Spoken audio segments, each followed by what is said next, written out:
Benjamin Netanyahu is just a total prick. I mean, it's unbelievable how he waltzes over to the United States of America. And I guess this kind of stuff hits hard in MAGA.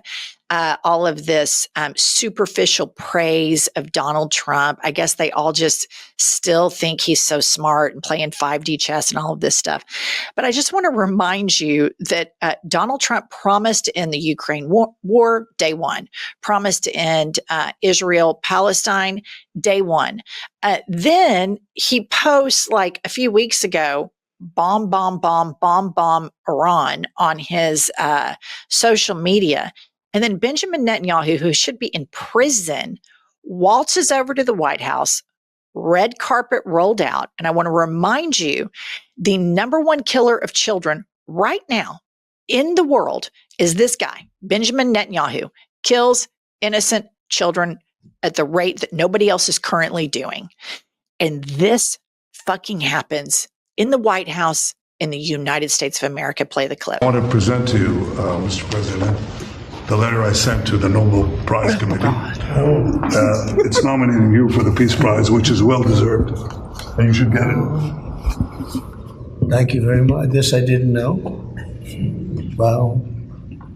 Thank you very much.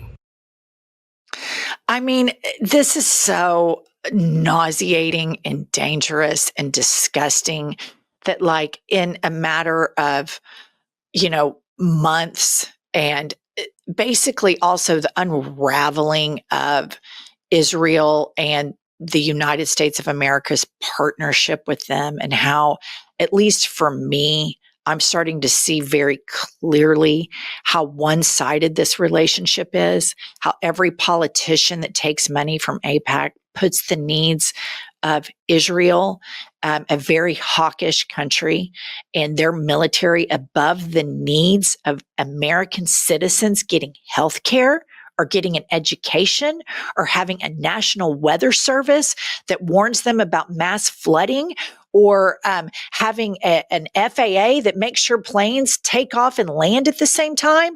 That Democratic politicians and Republican politicians put that piece of shit and his objectives before the American public's first. And then if anybody speaks out against it, you call them a bigot, you call them an anti-Semite. The gig is fucking up. Israel, the Israeli government fucking sucks. I mean, it's unbelievable, the propaganda that they have thrust on the American public for decades. The gig is up. When you start killing little kids, and you see videos of them, and these kids are emaciated and they're eating dirt, begging for food. For me, as a student of history, you know what it reminded me of, Angie? It reminded me of seeing videos and pictures of kids in concentration camps, and how the people tried to set up a safe place for themselves to be safe from concentration camps, created the same kind of suffering for another group of people, and then have the audacity to say, if you criticize them and their war crimes, that you're an anti-Semite. It's abhorrent. I cannot believe that any Democratic politician takes money from AIPAC. It is disgusting. The Democratic Party has got to be liberated from this killing machine that is the government of Israel. Benjamin Netanyahu is a smarter, more calculating version of Trump. He's in power because he allowed the attacks on October 7th. He wagged Trump's tail into bombing Iran for him. And the flattery. Oh, here's your Nobel Peace Prize application, because they know how jealous Trump is of Obama. And that's what he wants, because Obama got one, and Obama's black and he's white, so he should get one. It is disgusting. It is gross. I mean, it just turns my stomach how easily Trump is manipulated by this man. And the reason the United States of America is bombing Iran is because the governments before Trump were not as stupid as Trump, and they didn't allow themselves to be manipulated like Trump. But the governments before allowed a lot of this with Israel. Absolutely. And it's really damaging, in my opinion, to our credibility, and it's really damaging the opposition to this fascist party, which is the MAGA movement.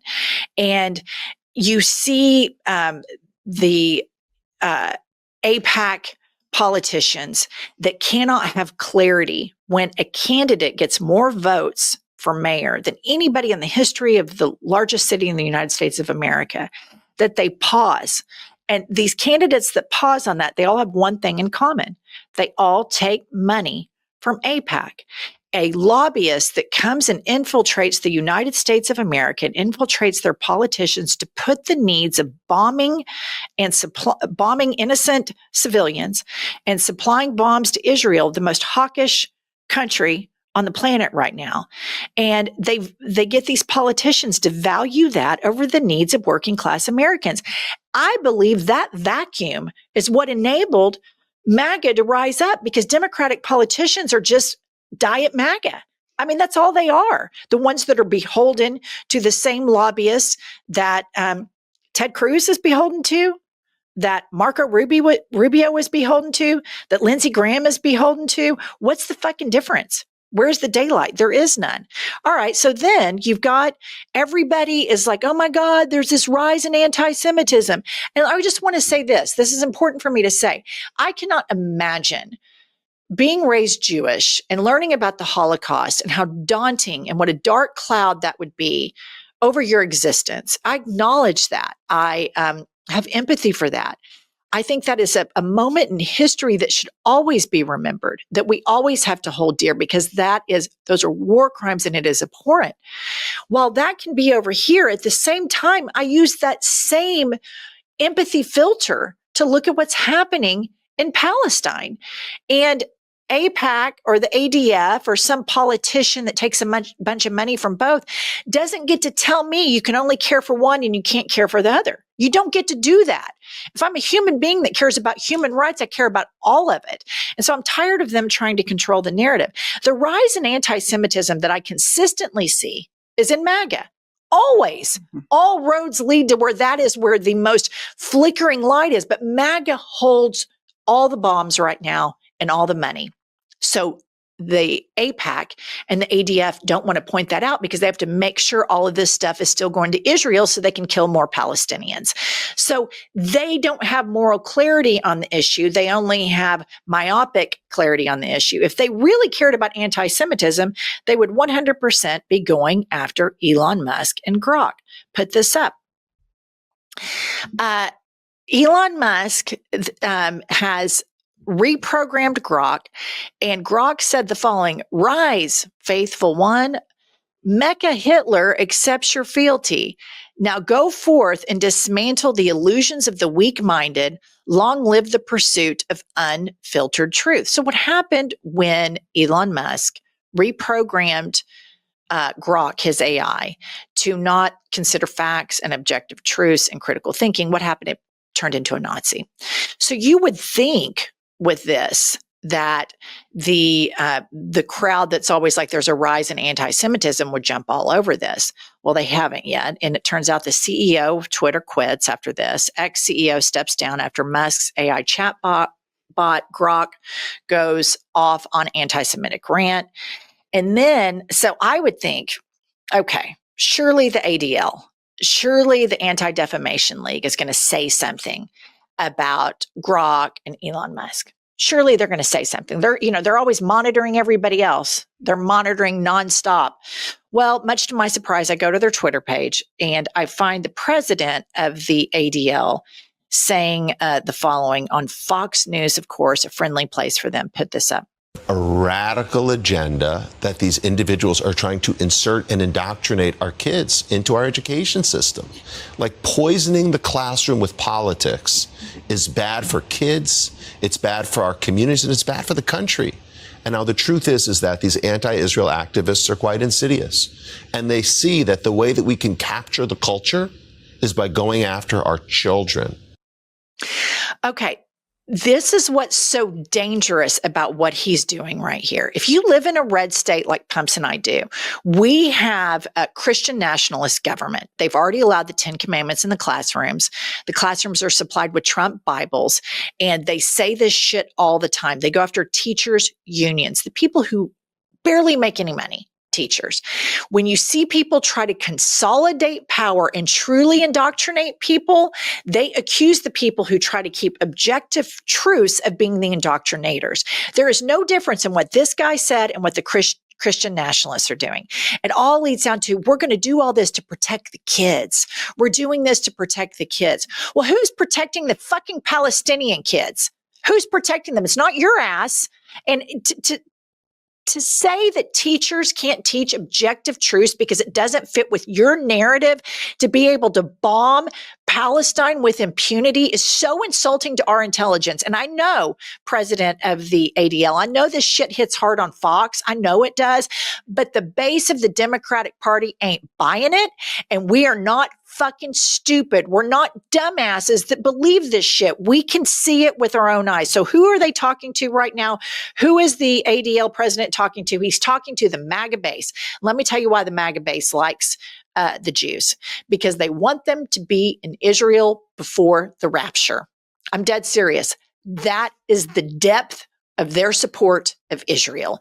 The Jews need to be there so that Jesus Christ can come down and rapture us all up, which is so degrading to think of Jewish people in that way, as people who don't have agency and autonomy. It's a complete disrespect of their culture and their faith. So I just think this shit, from Benjamin Netanyahu arriving over here to then the biggest rise in anti-Semitism that I'm currently seeing is Elon Musk, who has a huge platform that, guess what, President of the ADL, can indoctrinate people via algorithms that have been proven scientifically to be addictive. And you're going after the teachers' unions who are trying to organize for their rights to get money. Unfucking believable. I know this shit flies with the MAGA party. I know it does. We're in Oklahoma City, Oklahoma, motherfucker, and that shit is not going to fly. The gig is up. We see kids getting killed. We see them starving. We see them losing their limbs. We see Benjamin Netanyahu lying. We see the United States of America abandoning working class people to support Israel. And it is bullshit. It's all built on lies. It makes me so fucking sick, Pumps. I can't even take it. You're exactly right, and very well said. And what's interesting is these same MAGA people fly the Confederate flag and a Nazi flag. They all hate other people. They're full of hate and cruelty. And that's why they can separate being a Nazi and being a Confederate all at the same time. They just think. And this is the thing. This is like Scott Bessent. This is like Clarence Thomas. Right. Scott Bessent's gay. He joins the MAGA movement. At some point, Scott Bessent, guess what? All the homophobes are going to turn the knives on you. The ADF and AIPAC, you want to go support Republican politicians. Let me tell you something. As a person who has been born and raised in a WASP community, I can tell you this about WASPy, crusty old white people. They are equally as anti-Semitic in private conversations as they are racist. The Jew jokes and all of that stuff hits hard in the South. It hits hard in MAGA culture. And if you think they're going to be loyal to you at some point, they're not going to be. What I propose instead of all of this shit, get rid of Benjamin Netanyahu. Right. I don't even think, and it's just crazy. The biggest component to the rise in anti-Semitism are the actions of the Israeli government. The one thing that makes me pause about all this is when I see these Israelis marching in Tel Aviv, and they have these marches and they have pictures of Palestinian kids, and it says "not in our name." Right. And I relate to that because I see what the Trump administration is doing with disappearing people into concentration camps. And I'm an American, yet my government is doing this. And I want to say about that, not in my name. I don't support that. And so what they're trying to do, the ADL and Netanyahu and Trump, is they're trying to consolidate power with all of these authoritarians and these autocrats, and they're all hawkish and all of this stuff. And we all have to remember what connects us all. And I just am so disgusted right now by the misidentifying of anti-Semitism, because what people are seeing right now is not a rise in anti-Semitism on college campuses. On college campuses, they are seeing the rise in war crimes of the country of Israel, and they're reacting to it. And that's what people who have empathy do. So it just really sickens me how they try to blackmail everybody and pin you to a corner that you're somehow a bigot or you're somehow an anti-Semite, while at the same time, Trump pardons a guy January 6th that wears a shirt for fun because he thinks it's a real knee slapper that says Camp Auschwitz. Trump made an anti-Semitic joke last weekend in the last 7 days. Exactly. So what I have to say, watch out, because I know these people. We live in a red state and they are every bit. Old white crusty Republicans are every bit as anti-Semitic as they are racist. So be careful what you wish for. Pumps and I have grown up in these circles, and I can tell you what's said when there isn't a Jewish person in the room or there isn't a Black person in the room, and it's not good. I can tell you that for sure. Can't you, Pumps? I agree. All right. We'll see you all later.